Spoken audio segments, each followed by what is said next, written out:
nawala ang relasyon ko sa aking pamilya, di ba? Kasi nga, nagigising na lang ako, nasa loob akong presinto.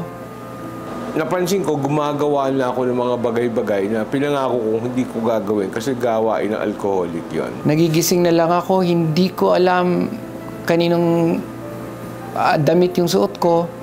I need help. Samahan mo ko. Na-realize ko talaga na alcoholic ako pagkatapos ko na sa pagamutan. Para lang maaresto yung sakit ko, meron kaming isang fellowship na pinupuntahan. Alam mo itong programa sa fellowship na to is very spiritual.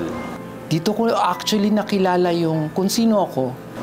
So dahan-dahan, natuto kong magtiwala pag nakakarinig ako ng kwento na pareho ng kwento ko. Pumasok ako sa isang kwarto, kasama ko, lahat sila niyakap ako. Ang sakit ng adiksyon, walang pinipili. Mayaman, mahirap. Ngayon ko lang na-enjoy yung buhay. Ngayon ko lang na-enjoy din yung nature. Ngayon ko lang na-enjoy yung makasama yung mahal ko sa buhay ng kahit saglit lang, isang saya-saya na.